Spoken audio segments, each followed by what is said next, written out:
ومن لم يفعل فليس له على الله عهد إن شاء غفر له وإن شاء عذب أو كما قال عليه الصلاة والسلام। বিশ্বনবীজি বলেন, শোনো শোনো, 5 ওয়াক্ত সালাত আল্লাহ পাক তোমাদের জিম্মায় ফরজ করেছেন। তোমাদের ভিতরে কোনো ব্যক্তি যদি অত্যন্ত সুন্দর করে ওযু করে, তার মানে আমি ওযু করলেই হলো না, ওযুটা সুন্দর হতে হবে। আমি একটা জুতা কিনতে গেলে সুন্দর খুঁজি, আমি একটা মোজা কিনতে গেলে সুন্দর খুঁজি, আমি একটা টুপি কিনতে গেলে সুন্দর খুঁজি। আমি যদি আমার জিনিস সবগুলা সুন্দর খুঁজি, রব্বুল আলামিন আমার নামাজ, আমার সিজদা কি সুন্দরটা নেবেন নাকি অসুন্দরটা নেবেন? রব্বুল আলামিন তো বন্ধুরা আমার নামাজ, আমার রুকু, আমার সিজদা, আমার ওযু সুন্দরটাই নেবেন। আমি একটা জুতা অসুন্দর নেই না, আমি একটা টুপি অসুন্দর নেই না, আমি একটা জামা অসুন্দর নেই না, আমি একটা ঘড়ি অসুন্দর নেই না। আল্লাহ পাক কারো অসুন্দর সিজদা নিতে রাজি নাই, অসুন্দর নামাজ আল্লাহ পাক নিতে রাজি নাই, অসুন্দর রুকু আল্লাহ পাক নিতে রাজি নাই। এজন্য আমার অসুন্দর ওযু আল্লাহ পাক নিতে রাজি নাই। এজন্য ওযু সুন্দর করতে চাইলে হক্কানি আলেমের কাছে গিয়ে ওযুর প্রশিক্ষণ নিতে হবে। নামাজের রুকু সুন্দর করতে চাইলে হক্কানি আলেমের কাছে গিয়ে নিজের রুকুর প্রশিক্ষণ নিতে হবে। সিজদাটা সুন্দর করতে চাইলে হক্কানি আলেমের কাছে গিয়ে সিজদার প্রশিক্ষণ নিতে হবে। আমার নামাজটা যদি সুন্দর হয়, রুকুটা যদি পয়গম্বরের রুকুর মতো হয়, সিজদা যদি আল্লাহর পয়গম্বরের সিজদার মতো হয়, আর অন্তরটা যদি নামাজের ভিতরে ঠিক মতো বসাইতে পারে, তাহলে আল্লাহ পাকের রাসূল বলেন এই জাতীয় নামাজের জন্য আল্লাহ পাকের ওয়াদা হলো আল্লাহ পাক তাকে মাফ করে জান্নাত দান করে দিবে। আমি আপনাদেরকে জিজ্ঞাসা করতে চাই, আপনারা বলেন তো দেখি, আমরা যারা এখানে আছি বায়ে মহল্লার অধিকাংশ মানুষ, আমাদের একটা ন্যাশনাল পরিচয় আছে। এনআইডির কথা বলি নেই, আমাদের দেশে যে এনআইডি দেয়, জাতীয় পরিচয় পত্র, সেটা বলি নেই। ইন্টারন্যাশনাল একটা পরিচয় আমাদের আছে, যেই পরিচয়টা এদেশেও চলবে, বিদেশেও চলবে, এ জগতেও চলবে, পরজগতেও চলবে। একটা পরিচয় তো আছে যেটা এদেশে চলে, কোন কোন পরিচয় আছে যেগুলি বিদেশেও চলে, আবার কোন কোন পরিচয় এমন আছে যেগুলি এদেশে চলবে, বিদেশে চলবে, এহকালে চলবে, পরকালেও চলবে।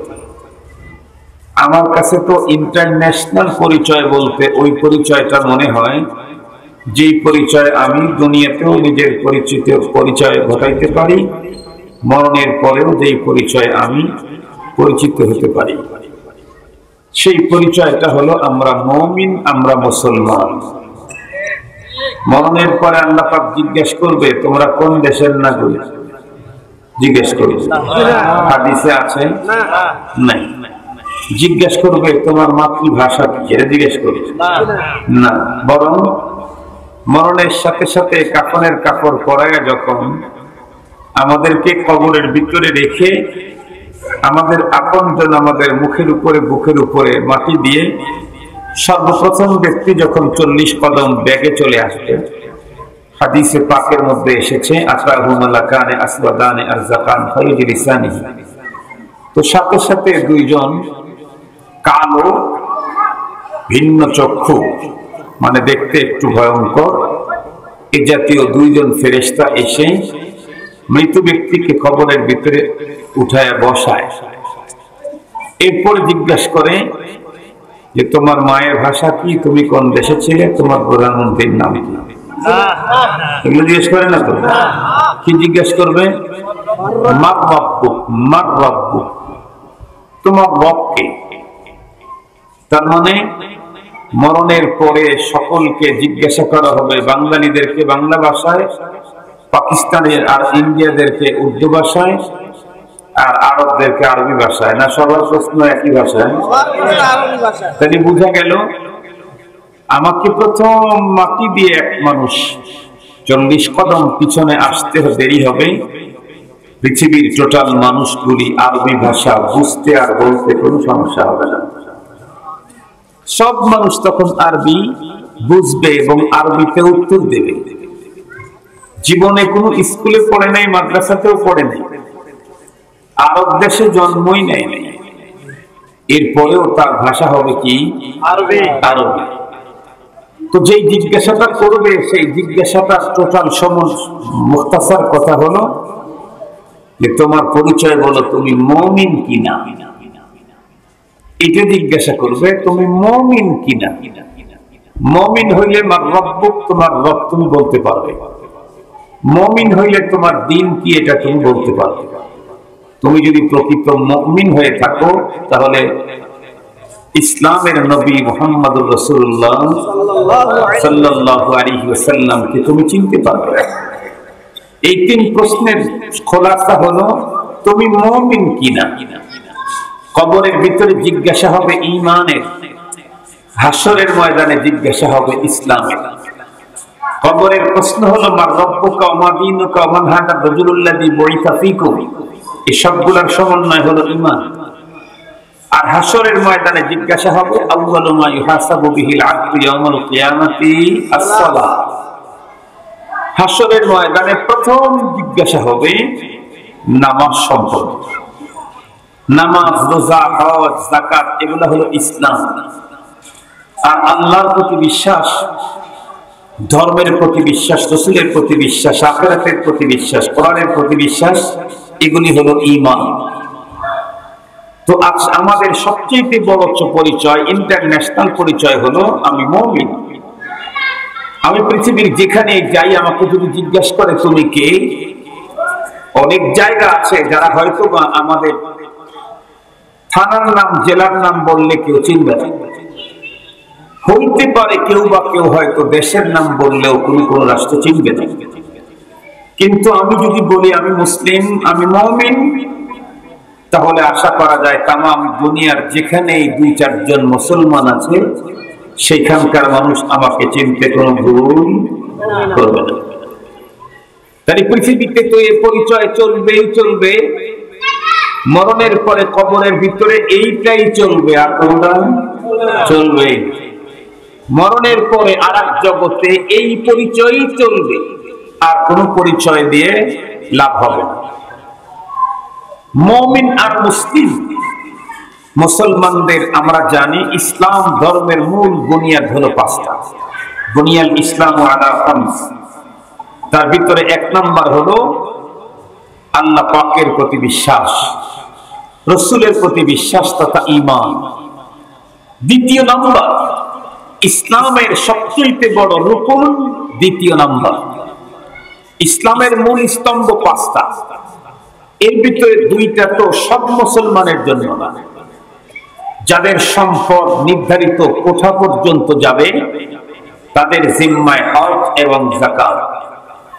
তাহলে আর থাকলো মাত্র 3টা, ঈমান, নামাজ, রোজা। রোজা তো 1 বছর পরে পরে 1 মাস। তাহলে একজন মুমিন 24 ঘন্টা প্রতিদিন ইসলামের কোন স্তম্ভ, কোন রুকুনের উপরে সে চলবে, কি নিয়ে সে তার জীবন দিনাতিপাত করবে। নাম্বার 1, 24 ঘন্টা প্রতিটি সেকেন্ড, প্রতিটি মুহূর্তেই তাকে যে জিনিসটা লালন করতে হবে সেটা হলো ঈমান। নাকি কিছু টাইম ঈমান এনে আর কিছু টাইম ঈমান ছাড়াও চলে না। ঈমান তো 24 ঘন্টার প্রত্যেকটি সেকেন্ডের ফরিজা। এমন না যে মসজিদে যখন থাকি তখন মুমিন, অফিসে যখন বসি তখন আর সমস্যা নেই। এমনটি না মাদ্রাসায় যখন যাই তখন আমি ঈমানদার, বাজারে যখন ঢুকবো তখন ঈমানের সমস্যা নেই, এমনটি কি না। এরপরে যেটা 24 ঘন্টা 24 ঘন্টাতেই করতে হবে না, 24 ঘন্টায় মাত্র 5 বার, এটা করলেই জিম্মাদারি খালাস, সেটা হচ্ছে নামাজ। কথা বলেন, এটা কি নামাজ। এই নামাজ 24 ঘন্টায় মাত্র 5 বার। জোহরের টাইম ধরে নেন 8 ঘন্টা, ধরেন কথার কথা বলতেছি। ফজরের টাইম 6 ঘন্টা। এই 6 ঘন্টার মধ্যে ফজরের সালাত আদায় করতে আপনার 10 মিনিট লেগেছে। 10 মিনিটের নামাজ আদায় করেছেন, তো আর 6 ঘন্টার অবশিষ্ট টাইম আপনাকে নামাজ নিয়েই থাকতে হবে কি না? জোহরের সালাত 4 ঘন্টা, 4 ঘন্টা জোহরের সালাত আদায় করতে আপনার সময় লাগবে 20 মিনিট। 20 মিনিট যখন সময় দিয়ে জোহরের সালাত আদায় করেছেন, নামাজ আদায় করেছেন, এখন আর 3.5 ঘন্টার উপরে টাইমও কি নামাজ নিয়েই থাকতে হবে না? কিন্তু ঈমান 24 ঘন্টায় এটাকে বহন করতে হবে। মনে থাকবে তো আপনাদের? একটা মুহূর্ত ঈমান ছাড়া থাকা যাবে না।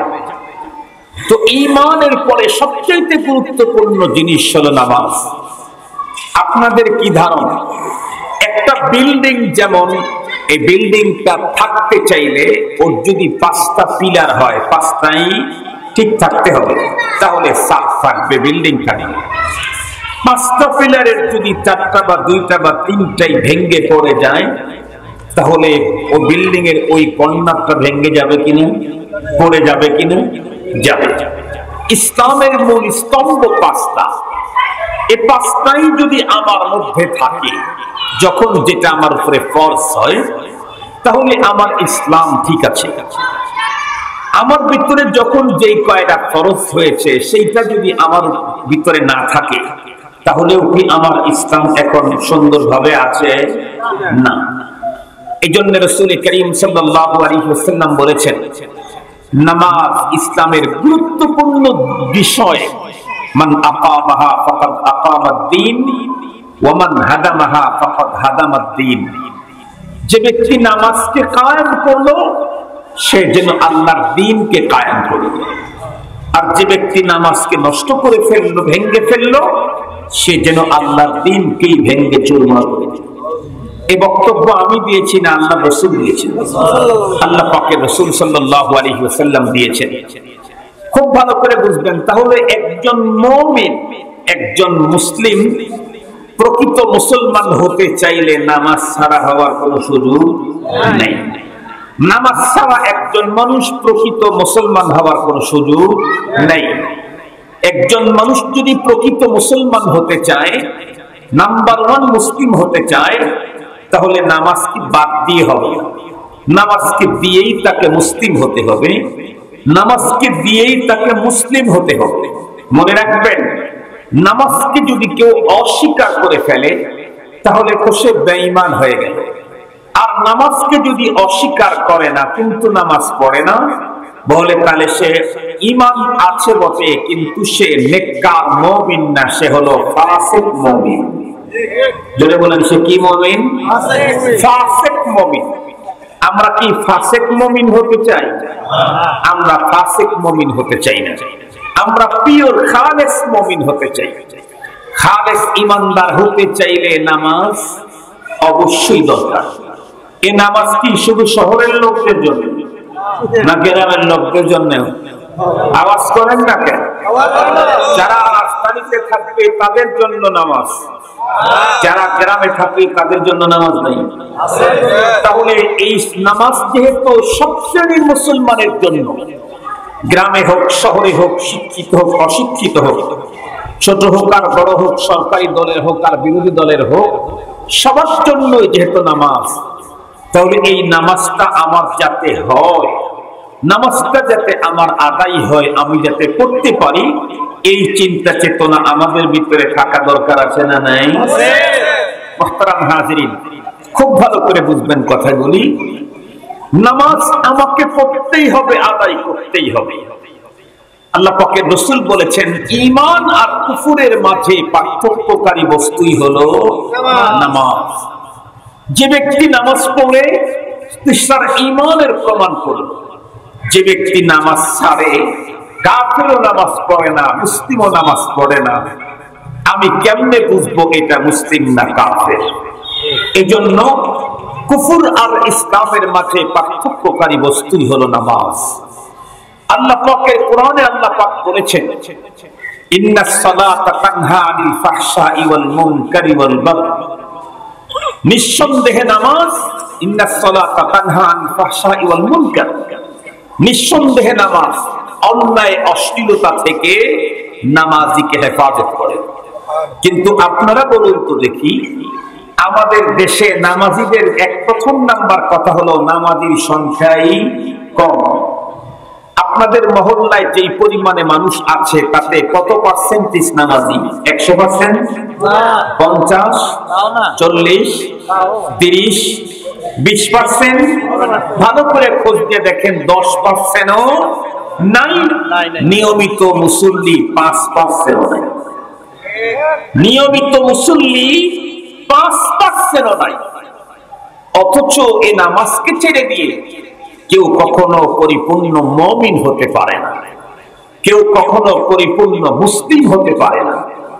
আর পরিপূর্ণ মুসলিম হওয়া ছাড়া আল্লাহ পাক নোটিশ দিয়ে জানিয়ে দিয়েছেন কবরের পথে যাত্রা করতে কেউ দেওয়া নেই।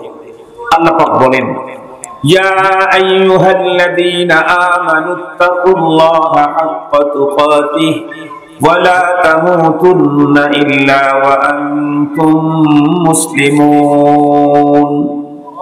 হে ঈমানদারেরা, আল্লাহকে যথাযথ ভয় করো আর খবরদার কমপ্লিট মুসলমান না হয়ে কখনোই কবরের পথে যাত্রা করো না।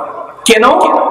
কবি বড় সুন্দর করে বুঝাই দিয়ে বলেন, আয়া সাহিবাদ যামবি লা তাকনাতু ফা ইন্নাল ইলাহা রাউফুর রাউফ ওয়া লা তারহালান্না বিলা উদ্দাতিন ফা ইন্নাত তারিকা মাখুফুন মাখুফ ফা ইন্নাত তারিকা মাখুফুন মাখুফ। কবি বলেন, এ অপরাধী গুনাহগার, তোমরা নিরাশ হয়ো যে এত গুনাহ করেছি, আমার আর বাঁচার কায়দা নাই, আমি শেষ হয়ে গেলাম, আমি জাহান্নামী। কবি বলেন না, নিরাশ হয়ো না। কেন? ফাইন্নাল ইলাহা রাউফুন রাউফ, কারণ আমাদের রব যিনি স্রষ্টা, যিনি উনি সিরিয়াস দয়াশীল। সুবহানাল্লাহ বলবেন না? তোমার আমার অপরাধ কত বেশি হতে পারে, তার চাইতে রব্বুল আলামিনের মায়া কোটি গুণে বেশি। আল্লাহ পাকের রাসূল হাদিসে কুদসিতে বয়ান করেছেন, قال رسول الله صلى الله عليه وسلم قال الله تعالى إن رحمتي سبقت غضبي। আল্লাহ পাক বলেছেন, আমাদের নবী আমাদেরকে জানায়া দিয়েছেন যে আমার রহমত আমার রাগের চাইতে আমার দয়া অনেক বেশি।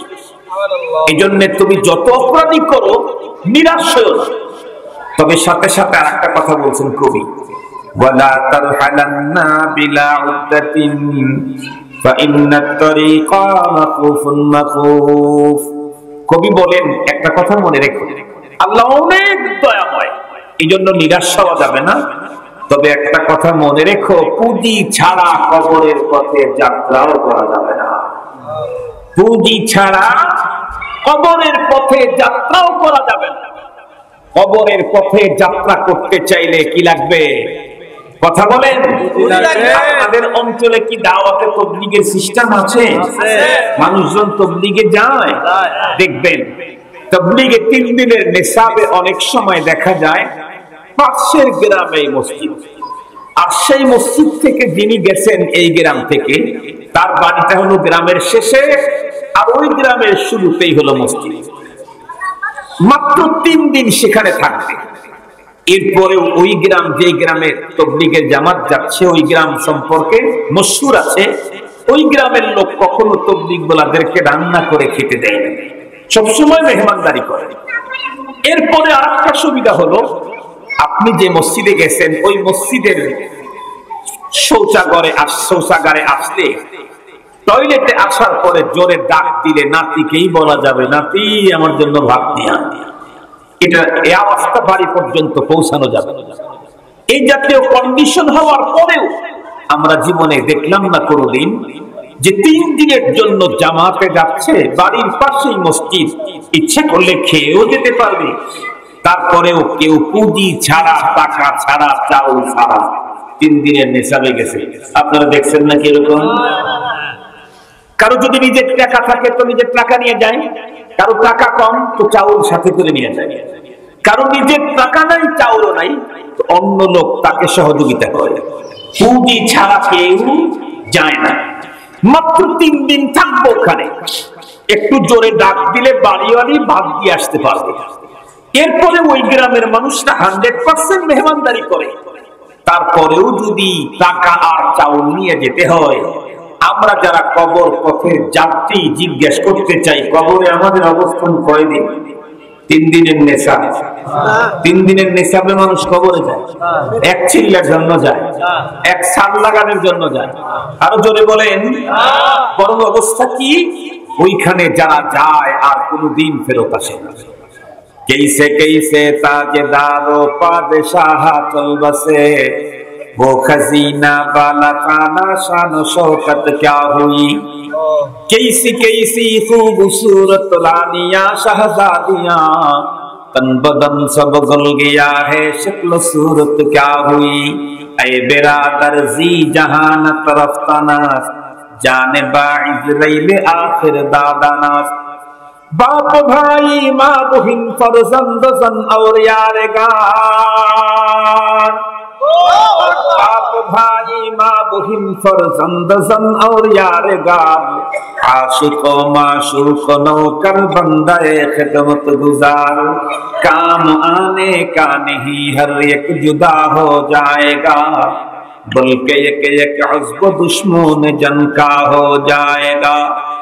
रोज़ महशर हर नेहा पैदा शवाद, हमजे खुद हर मुजरिमा रसवा शवाद, दस्त पा बिदिहद गवाही अज़माया, बर फसादे ऊब पेशे मुस्ता।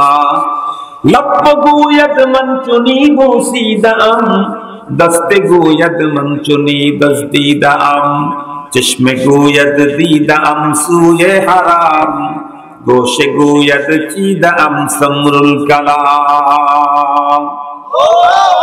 খুব ভালো করে বোঝার জন্য চেষ্টা করবেন মুসলমান। কবরের পথ এমন একটা পথ, যেই পথের যাত্রী জীবনেও কোনোদিন পৃথিবীতে রিটার্ন ব্যাকের কোনো সিস্টেম নাই। দুনিয়ার কত রাজা বিরাজ, কত বড় বড় বাদশার নাম করা কত পালোয়ান, পৃথিবী থেকে কত বড় বড় কথা সাহিত্যিক কবি বন্ধুরা আমার দুনিয়া থেকে চলে গেল, এ পর্যন্ত একজনও ফেরত এসেছে নাকি? আমি যদি যাই কোনোদিন ফেরত আসার সম্ভাবনা আছে নাকি? কখনোই না, কশ্চিন কালেও না। যেতে হবে আমাকে চিরদিনের জন্য। মাত্র 3 দিনের জন্য নেশাবে যাওয়ার সময় যদি টাকাও লাগে, চাউলও সঙ্গে নিতে হয়, তাহলে সারা জীবনের জন্য, অনন্তকালের জন্য যে কবরে যাচ্ছি, সেই কবরে যাইতে গেলে কোনো পুঁজির দরকার আছে না? অবশ্যই পুঁজি লাগবে। যতদিন থাকবো তত বেশি পুঁজি দরকার, যতদিন থাকবো তত বেশি পুঁজি দরকার। আমি জিজ্ঞেস করতে চাই, কবরের পথে কি অনেকগুলি ধান নিয়ে যাওয়া যায়? অনেক পা, অনেক টাকা নিয়ে যাওয়া যায়, অনেক ডলার নিয়ে যাওয়া যায়, আর অনেক রিয়াল নিয়ে যাওয়া যায়? কিচ্ছু নিয়ে যাওয়া যায় না। নিয়ে যাওয়া যায় কি? নেকি। কথা বলেন, কি নিয়ে যাওয়া যায়? নেকি নিয়ে যাওয়া যায়। ঈমান আর নেকামত, এই দুইটা নিয়ে কবরে যাওয়া যায়। নেকি যার যত বেশি, পরপারে সুখ তার তত বেশি। সুবহানাল্লাহ বলেন। কিন্তু সত্য হলো, শুধু নেকি থাকলেই হবে না, ঈমান আগে থাকতে হবে। ঈমানের সাথে যার নেকির পাল্লা যত বড় হবে, আখিরাতে তার থাকার অবস্থা, তার বাসস্থান, তার এরিয়া, তার জান্নাত তত উন্নত মানের হবে। এখন নেকি অর্জন হয় কি করলে? খুব ভালো করে বুঝবেন। নেকি নিয়েই তো যেতে হবে, টাকা তো নিয়ে যাওয়া যায় না, রিয়াল আর ডলারও নিয়ে যাওয়া যায় না। তো নেকি অর্জন করতে চাইলে কি লাগবে? খুব ভালো করে বুঝবেন। নেকি অর্জন করার বহু পথ আল্লাহ পাক আমাদেরকে দিয়েছেন। এমনকি আল্লাহ পাক তার রাসূলকে দিয়ে একজন মুসলিম তার জীবনের সব কাজ করে নেকি অর্জন করার সিস্টেম শিখিয়ে দিয়েছেন। সুবহানাল্লাহ বললেন না? যে একজন মানুষ তার জীবনে যত কাজ করে, সব কাজেই নেকি পাওয়া যায়। কিন্তু সত্য হলো, এই কাজগুলি আমি আমার মতো করলে হবে না, আল্লাহ রাসূলের মতো করলে হবে। কথা কি বুঝতে পারছেন আমাদেরকে? আমি যেমন খানা খাই, খানা খাইলে শুধু পেট ভরে না, নেকিও ভরবে। কখন? খানা খাওয়াটা যদি রাসূলুল্লাহর তরিকায় হয় তখন। আমি আমার নাতিকে কোলে উঠাই, আদর দেই, সোহাগ দেই, ভালোবাসা দেই। খুব ভালো করে বুঝবেন, নাতিকে কোলে উঠাইলেও নেকি পাওয়া যাবে। কখন?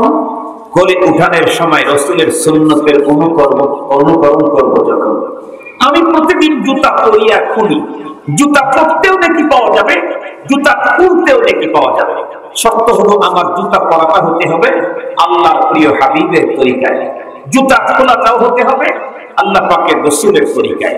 আমি ঘুমায় যাই না, ঘুমেও আমার নেকি হবে। আমার ঘুম হবে, মস্তিষ্ক রিফ্রেশ হবে, শরীর স্বচ্ছ হবে, ভালো হবে, নেকিও হবে। হবে কখন? আমার ঘুমানোটা রাসূলের তরিকায় হবে যখন। আমি হাল কাজ করি তো, কৃষি কাজ করি তো, এই কৃষি কাজ করলে মানুষের কাছে কামলা দিলে, লেবারি কাজ করলে সারাদিনে 500 টাকা যেমন পাওয়া যায়, ওইরকম 5,000 5 লাখ নেকিও পাওয়া যাবে। সুবহানাল্লাহ বলেন না কেন? কখন? আমার লেবারিটা রাসূলুল্লাহর সিস্টেমে যখন হবে তখন। আমি রিকশা চালাই, ভ্যান চালাই, অটো চালাই, সারাদিনে 3000 টাকা কামাই করি, তো টাকা কামাই করেছি বলে এই রিকশা চালায়, ভ্যান চালায়, অটো চালায় 3 কোটি নেকিও কামানো সম্ভব। সুবহানাল্লাহ বলবেন না? তখন এই সব কাজ রাসূলের তরিকায় হবে যখন। মেয়েরা রান্না করে না, রান্না করতেছে, রান্না করে খাবার খাওয়াইতেছে, একদিক থেকে নিজের খাবারের ব্যবস্থা হচ্ছে, মেহমানদারির ব্যবস্থা হচ্ছে, অপর দিক থেকে মেয়েদের আমলনামায় নেকি জমা হচ্ছে। মেয়েরা ঘর ঝাড়ু দিচ্ছে, ঘর পরিষ্কার হচ্ছে, সাথে সাথে ওর গুনাহ পরিষ্কার হচ্ছে। সুবহানাল্লাহ বললেন না? কিন্তু এটা হবে কখন? ঘর ঝাড়ু দেওয়াতে রাসূলুল্লাহর তরিকা থাকবে যখন। তো এক কথা, আমার জীবনের যত কাজ, আমার পেশাব, আমার পায়খানা, আমার ওযু, আমার গোসল, আমার স্ত্রীর সাথে বিশেষ সাক্ষাতে মিলিত হওয়া, আমার সন্তানকে কোলে নেওয়া, সন্তানের জন্য মেডিসিন খরিদ করা, সন্তানের জন্য শীতবস্ত্র খরিদ করা, সবগুলাতেই আমার নেকি হবে। কারণ আমাকে থাকতে হবে পরপরে অনন্তকাল, অনেক নেকি দরকার। 60 বছরের জীবনে, অনন্তকাল জীবনের নেকি আমি কেমনে অর্জন করব? শুধুই যদি নামাজে নেকি হইতো, শুধুই যদি হজে নেকি হইতো, শুধুই যদি যাকাতে নেকি হইতো, তাহলে এই নেকি তো পরপারে 2, 4, 20, 50, 100 বছর চলে গেলে ফুরায় যাবে। 70 বছর জীবনে যা নেকি ইনকাম করবে, অনন্তকাল জীবনে কখনোই ফুরাবে না।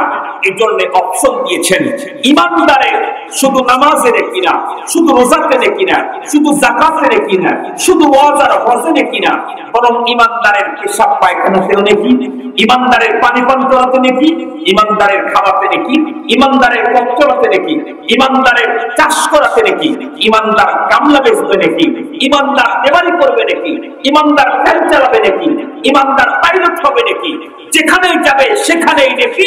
সত্য হলো সিস্টেমটা আমার হলে হবে না, পশ্চিমাদের সিস্টেম হলে হবে না, ইংরেজদের পদ্ধতি হলে হবে না, দাদা বাবুদের কালচার দিলে হবে না, কালচার হতে হবে মুহাম্মদুর রাসূলুল্লাহ।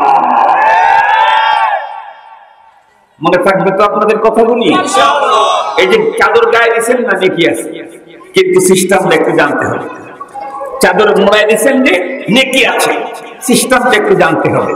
এই যে চশমা পরছেন, এখানে নেকি আছে, খুললাম, এখানেও নেকি আছে, সিস্টেম দেখতে আমাকে জানতে হবে। মুহতারাম হাজিরিন, তাহলে আমি পরপরের জীবনে আমার নেকির বিকল্প নাই, নেকি আমার লাগবেই। আপনাদের লাগবে না? লাগবে তো? এখন বলেন তো দেখি, নেকি উপার্জনের যত পথ, উন্নত পথ যেগুলি আছে, সেগুলো একটা হলো নামাজ, রোজা, খানা দানা দিয়েও নেকি হয়, এটা নেকি কম, নামাজের নেকিটা কথা বলেন না কেন বেশি, রোজার নেকি বেশি। এখন বলেন তো দেখি, আমরা যারা গ্রামের মানুষ, আমাদের নেকির অনেক ব্যাংক আছে। বড় লোক যারা হয় তাদের দেখবেন, আমাকে একজন বলল, মাদ্রাসার টাকার জন্য গেছে এক বড় লোকের অফিসে, যাওয়ার পরে গিয়ে দেখতেছে হুজুর যে অফিসে তার টেবিলের উপরে 36টা হলো চেক, কোনটাতে 50 লাখ, কোনটাতে 60 লাখ, কোনটাতে 40 লাখ, এরকম করে লিখে নিয়ে আসছে 30-35টার মতো চেক। আর উনি বসে বসে শুধু চিকিৎসা করতেছেন। তার মানে ওনার 35টা ব্যাংকেই টাকা আছে। আমাদের দেশে দুনিয়াতে বড় লোককে, যার সব ব্যাংকেই টাকা, সব ব্যাংকে টাকা, সে হলো দুনিয়ার বড় লোক। আখিরাতের বড় লোককে, যার সব ব্যাংকেই নেই। সুবহানাল্লাহ বললেন না? যে দুনিয়ার বড় লোককে, যার সোনালীতে কয়েক কোটি, তারপরে গ্রামীণে কয়েক কোটি, এরপরে আবার রূপালীতে কয়েক কোটি, এরপরে কৃষিতে কয়েক কোটি, এরপরে আবার ঢাকা ব্যাংকে কয়েক কোটি, এরপরে আবার যমুনাতে কয়েক কোটি, এরপরে পদ্মাতে কয়েক কোটি, এরপরে আবার আলারাফায় কয়েক কোটি, এর আবার শাহজালালের কয়েক কোটি। মানে যত ব্যাংক, সব ব্যাংকে তার কোটি কোটি টাকা আছে। সে হলো দুনিয়ার বড়। আখিরাতের বড় লোককে, যার আখিরাতের সব ব্যাংকে দেখি, নামাজের ব্যাংকে দেখি, রোজার ব্যাংকে দেখি, হজের ব্যাংকে দেখি, ওয়াজের ব্যাংকে দেখি, যাকাতের ব্যাংকে দেখি, কোরআন তেলাওয়াতের ব্যাংকে দেখি, সালামের ব্যাংকে দেখি, জিহাদের ব্যাংকে দেখি, কোরআনে পাকের তালিমের ব্যাংকে দেখি। এখন আমরা যারা গ্রামের সাধারণ পাবলিক মুসলমান, বলেন তো দেখি আমাদের কি জিহাদের ব্যাংকে দেখি আছে? অ্যাকাউন্ট তো নেই। কথা বলেন না কেন?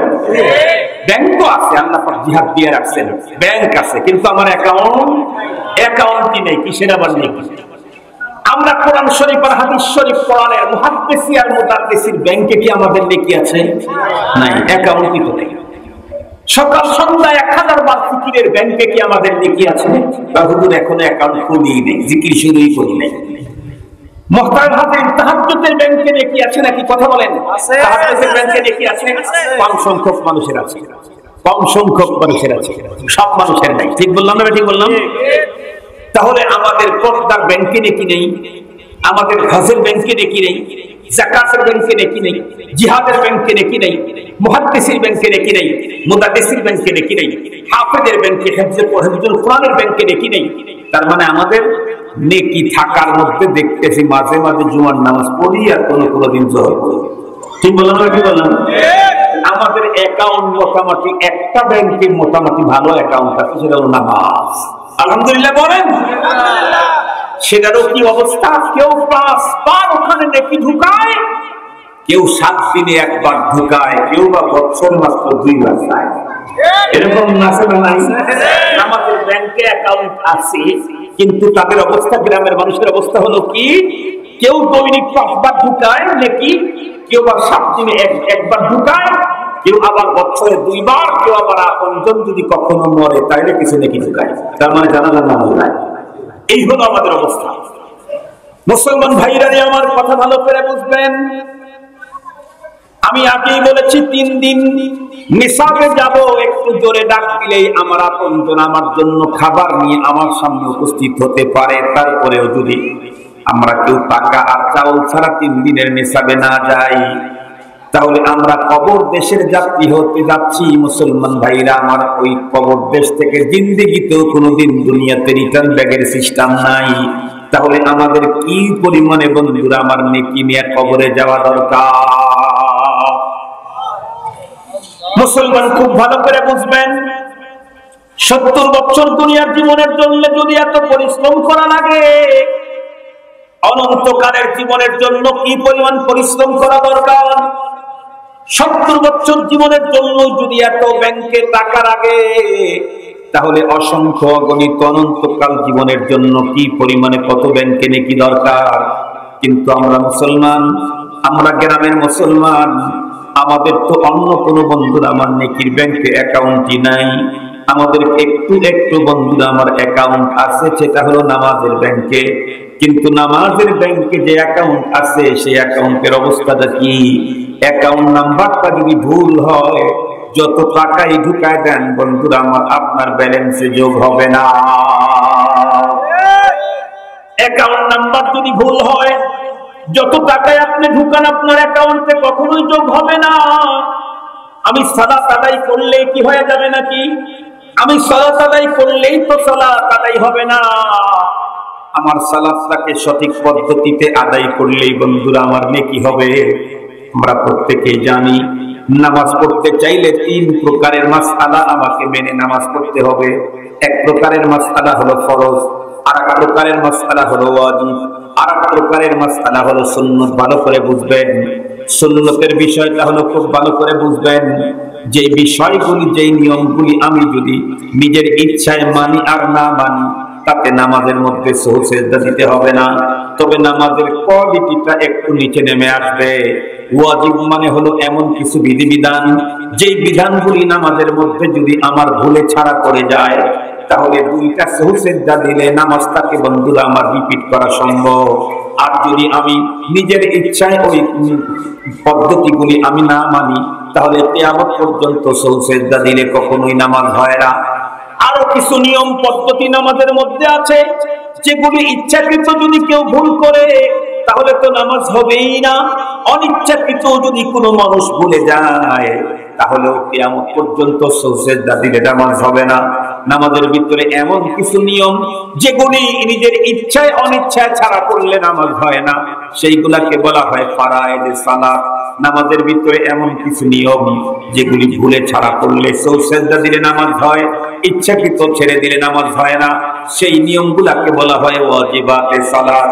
আর নামাজের ভিতরে এমন কিছু নিয়ম যেই নিয়মগুলা নিজের ইচ্ছায় ছেড়ে দিলে অথবা ভুলে ছাড়া করলে নামাজ নষ্ট হয় না। তবে নামাজের বন্ধুরা আমার কোয়ালিটি নিচের দিকে নেমে আসে, নাকি কম হয়।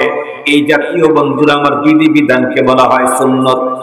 খুব ভালো করে বুঝবেন, নামাজের ভিতরে যে বিধিবিধানগুলো না মানলে নামাজ হবেই না। তার ভিতরে একটা অন্যতম বিধান হলো নামাজের ভিতরে কোরআন শরীফ তেলাওয়াত করা দরকার আছে না নাই? নামাজের ফরয়েজে সালাতের অন্যতম একটা হলো নামাজের ভিতরে কোরআনুল কারীম তেলাওয়াত করতে হবে, কিন্তু সেই তেলাওয়াতটা শুদ্ধ হতে হবে, না অশুদ্ধ হলে চলবে?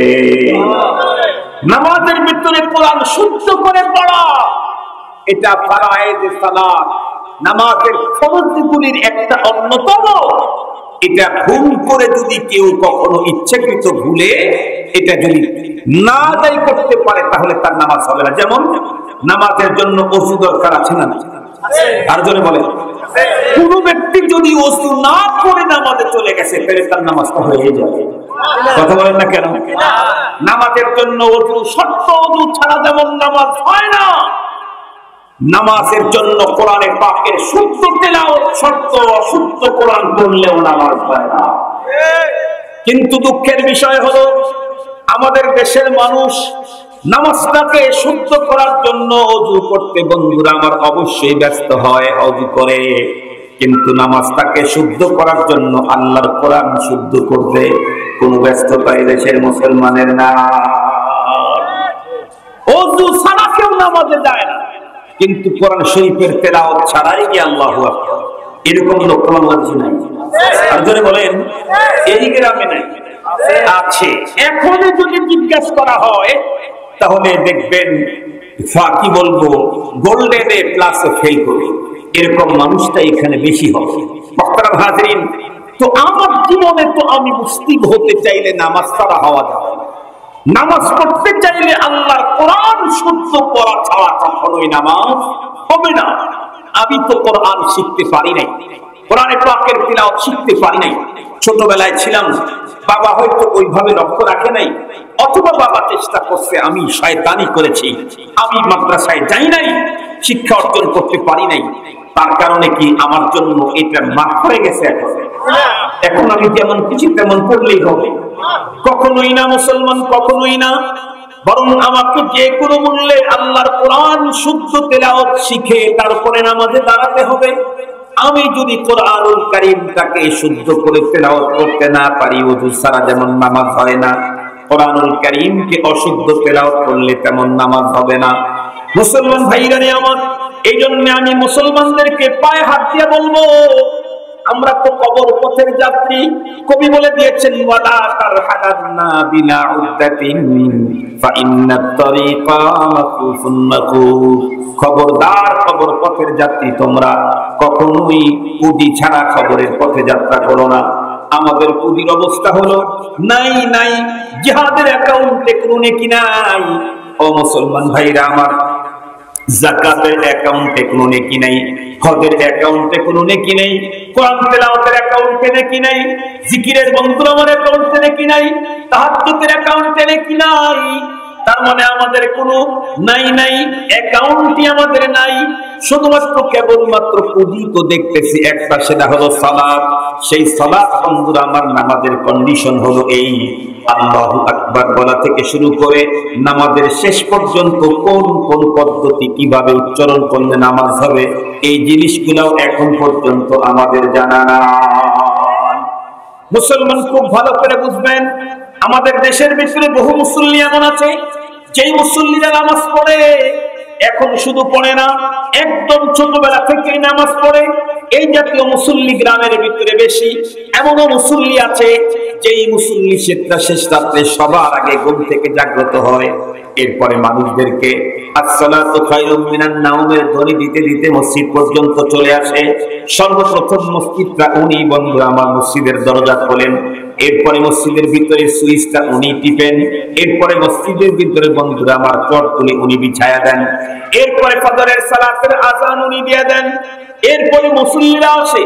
কিন্তু এই আল্লাহর বান্দা 70 বছর হয় নিজে নামাজ পড়লো, মানুষকে নামাজের জন্য আহ্বান করলো, কিন্তু একদিনও কোনোদিন দেখায় নাই, কোন আলেমের কাছে গিয়ে কখনো জানাইলো না, ধরায় দিল না, হুজুর কোরআন শরীফ ভুল পড়লে তো নামাজ হবে না, দেখেন তো আমি কোরআন শরীফ যেটা নামাজের মধ্যে পড়ি এটা ভুল হয় না শুদ্ধ হয়, এটা দেখাইছে, শুদ্ধ করে নিয়েছে। এরকম মুসল্লি গ্রামগঞ্জে শতকরা 2% খুঁজে পাওয়া যাবে না। যদি এমনটি হয় যে আমি 70 বছর হয় নামাজ পড়ি কিন্তু আমার নামাজের কোরআন অশুদ্ধ, তাহলে আমার 70 বছরের সকল সিজদার 1 পয়সার দাম জোরে বলে নেই। আপনারা শুনলে তো অবাক হবেন যে আমি তো শুধু আজকে মাত্র কোরআন তেলাওয়াতের বিষয়টা বলতেছি, নামাজের ভিতরে এত গুরুত্বপূর্ণ তথ্য আছে, শুনলে অবাক হবেন। নামাজের শুরুতে তাকবীরে তাহরিমা বাধা, তাকবীরে তাহরিমা এটা কি ফরজ না সুন্নাত না ওয়াজিব? ফরজ মানে ইচ্ছাকৃত অনিচ্ছাকৃত এটা আদায় করতে না পারলে নামাজ হবেই না।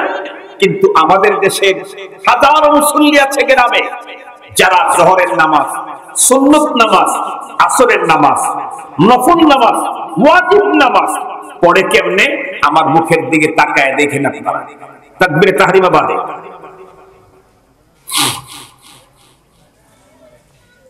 আমার মুখের দিকে তাকায় দেখেন, এরপর রুকুত গেলাম, তার মানে তাকবীরে তাহরিমার টাইম থেকে শুরু করে সূরা ফাতিহা থেকে শুরু করে আরো একটা সূরা মিলানোর টাইমটাতে কখনো তার মুখ খোলে নাই।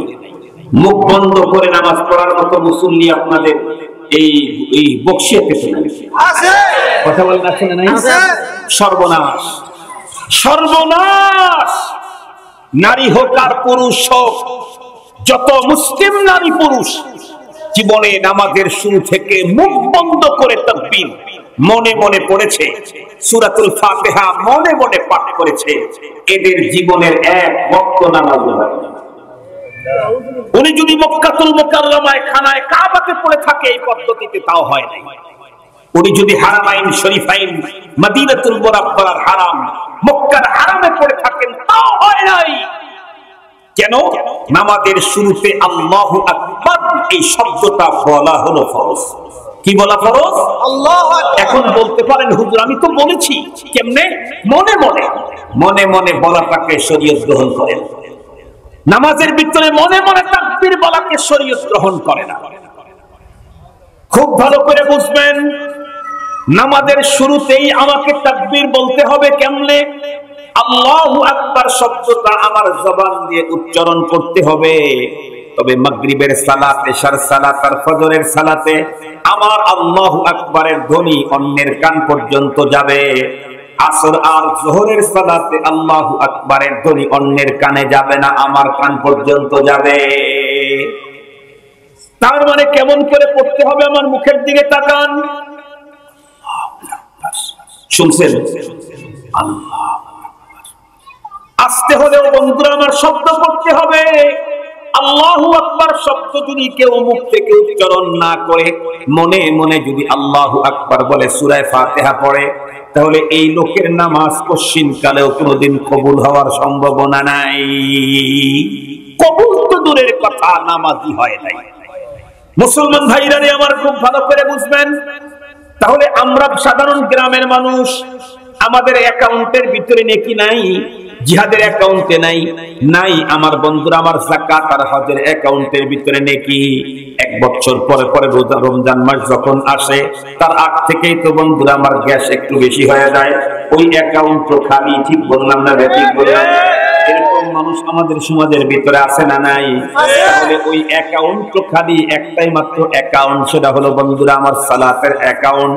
তাও আবার কেউ 5 বার যায়, কেউ বা 7 দিনে 1 বার গেছে, অথবা বছরে 2 বার গেছে। যাও গেছে তাও হলো আল্লাহু আকবার বলছে মনে মনে। এখন বুঝেন তাহলে মুসলমান আমাদের আর কন্ডিশন কি হবে? কবরের কত বড় সিরিয়াস পথ। আজকে দুনিয়ার চাকচিক্য আর বন্ধুরা আমার সৌন্দর্যের উপরে পাগল। কবি বড় আফসোস করে বলে দিয়েছেন, ये चमन सहारा भी होगा, ये चमन सहारा भी होगा, ये खबर बुलबुल को दो, ये चमन सहारा भी होगा, ये खबर बुलबुल को दो, ताकि अपनी जिंदगी को सोच कर कुर्बा करे, ताकि अपनी जिंदगी को सोच कर कुर्बा करे।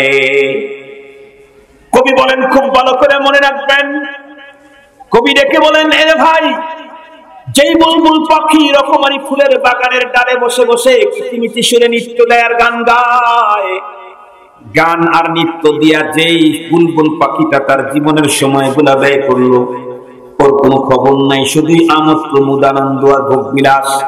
ওকে গিয়ে আমার পক্ষ থেকে মেসেজ পৌঁছিয়ে দাও, এ বুলবুল পাখি, তুমি যেই বাগানের ডালের উপরে বসে বসে আনন্দ চিত্তে তুমি গান গাইতেছো আর দুলতেছো আর নাচতেছো আর হেলতেছো, মনে রাখো তুমি তো একদিন শেষ হবে।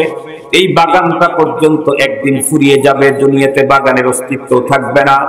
আল্লাহ পাকের কোরআনে আল্লাহ পাক বলেন, কুল্লু মান আলাইহা ফান, আল্লাহু আকবার, কুল্লু মান আলাইহা ফান, ওয়া ইয়াবকা ওয়াজহু রাব্বিকা যুল জালালি ওয়াল ইকরাম।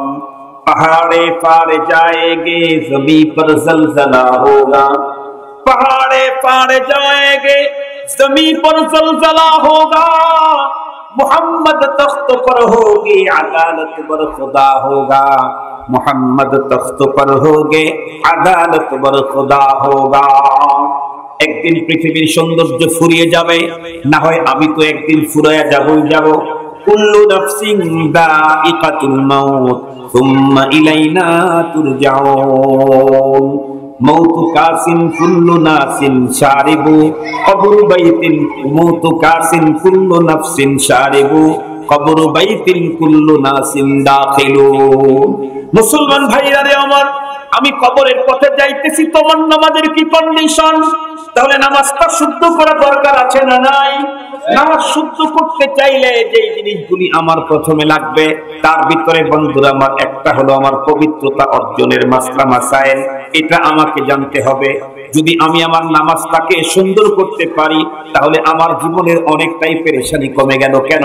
আল্লাহ পাক তার রাসূলকে দিয়ে আমাদেরকে জানায় দিয়েছেন, খামসু সালাওয়াতিন ইফতারাদাহুন্নাল্লাহ মান আহসানা ওযুহুন্না ওয়া সাল্লাহুন্না লিওয়াক্তিহিন্না ওয়া আতাম্মা রুকুআহুন্না ওয়া খুশুআহুন্না কানা লাহু আলাল্লাহি আহদুন আন ইয়াগফিরা লাহু ওয়া মান লাম ইয়াফআল ফালাইসা লাহু আলাল্লাহি আহাদ ইন শাআ গাফারা লাহু ওয়া ইন শাআ আযাবা আও কামা ক্বালা আলাইহিস সালাতু ওয়াস সালাম।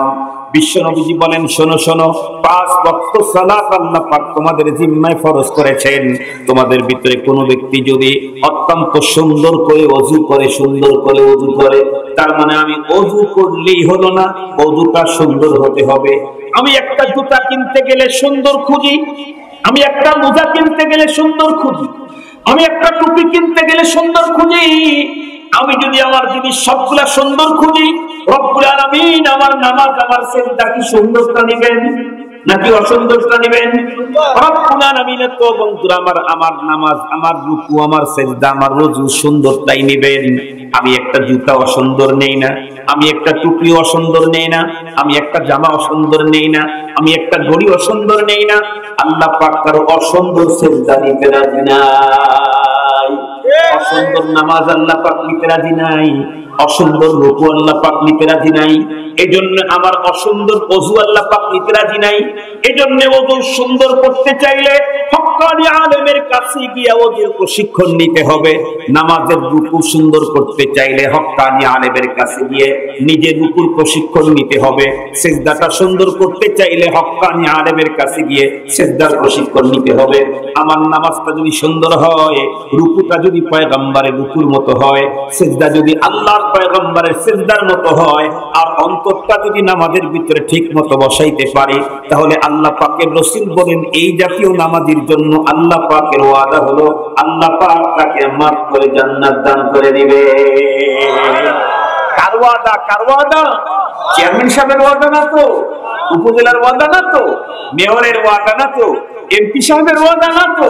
3 বছর আগে দিয়ে যাবে, 6 বছর পরেও পাওয়া যাবে না, এমন তো না।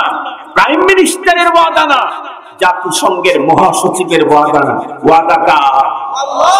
ওই সত্তা জীবনে কখনো কি কারোর সাথে ওয়াদা মিস করেছেন? ইন্নাল্লাহা লা ইখলিফুল মিআদ। রব্বুল আলামিন কখনো ওয়াদা মিস করেন না। সেই সত্তার ওয়াদা হলো কানা লাহু আলাল্লাহি আহাদুন আইয়াগফিরা লা।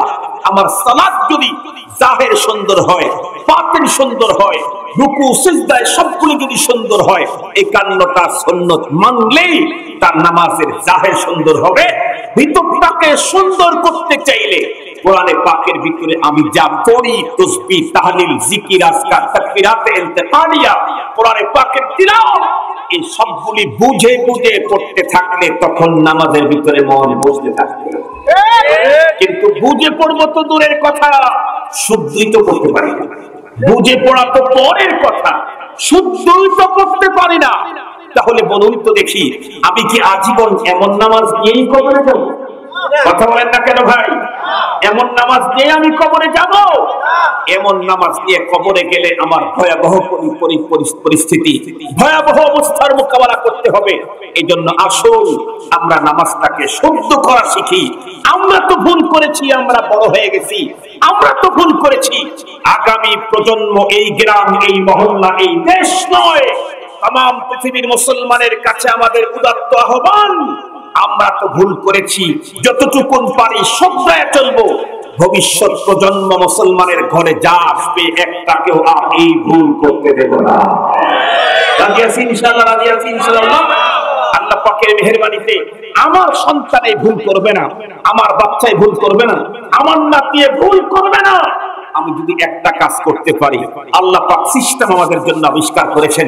এই সিস্টেমটা আমাদের ছোটবেলায় ছিল না, সেটা হলো নুরানি মক্তব, নুরানি মাদ্রাসা। আলহামদুলিল্লাহ বলেন, আলহামদুলিল্লাহ বলেন।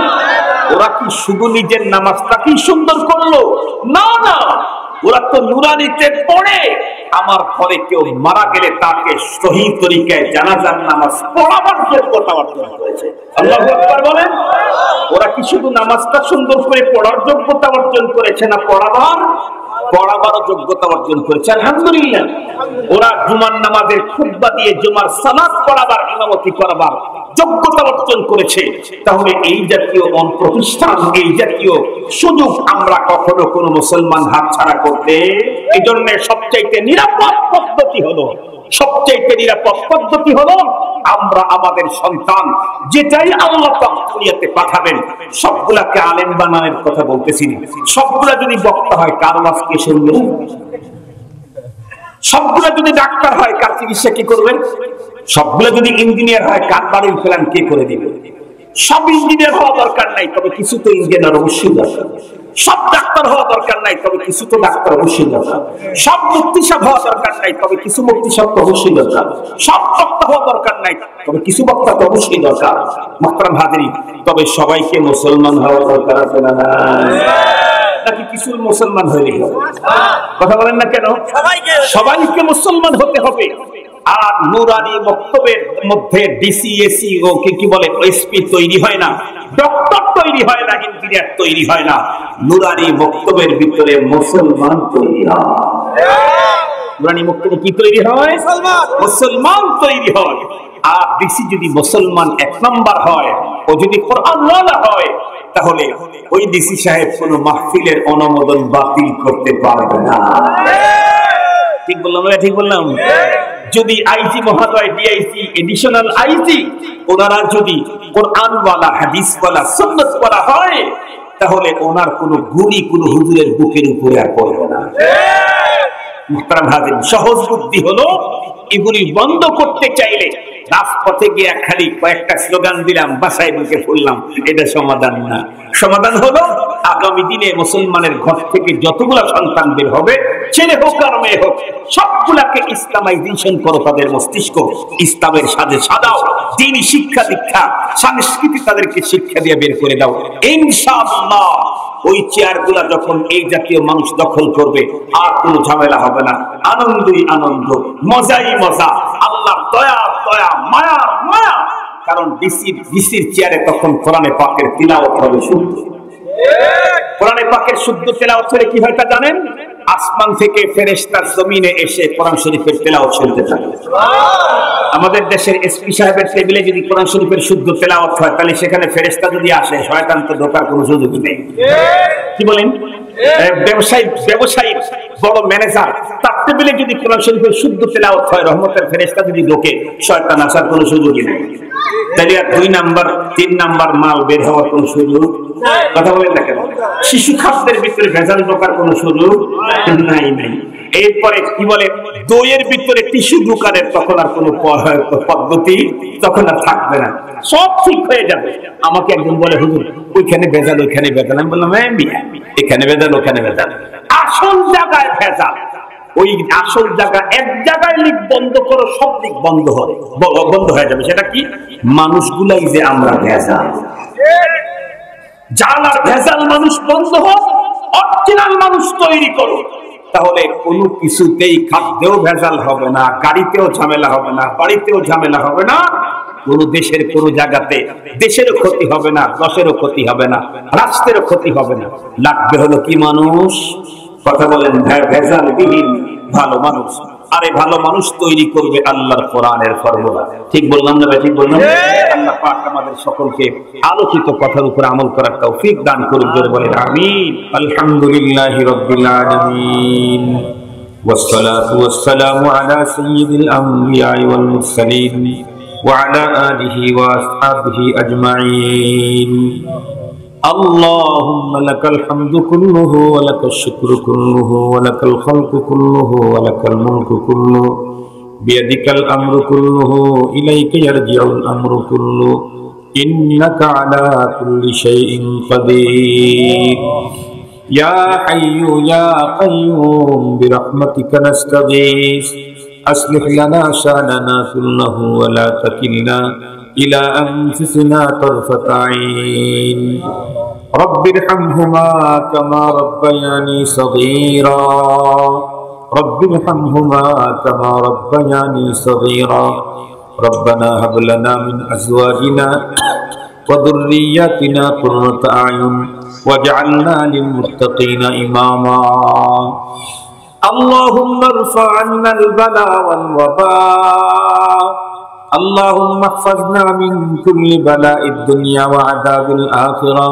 اللهم وفقنا لما تحب وترضى من القول والفعل والعمل والنية والهدي إنك على كل شيء قدير اللهم انصر الإسلام والمسلمين اللهم انصر الإسلام والمسلمين اللهم أعز الإسلام والمسلمين اللهم أعز الإسلام والمسلمين وأذل الشرك والمشركين وأذل الشرك والمشركين واليهود والنصارى والمرتدين اللهم خذهم أخذ عزيز مقتدر اللهم سلط عليهم كلبا من كلابك اللهم احصهم عددا واقتلهم بددا ولا تبق منهم على الأرض أحدا রব্বুল আলামিন বকশিয়া নুরানি মাদ্রাসার ইন্তেজামে আয়োজিত সালানা তাফসীরুল কোরআন মাহফিলের সমাপনী মুহূর্তে হাজার হাজার মুসলমান নারী পুরুষদেরকে নিয়ে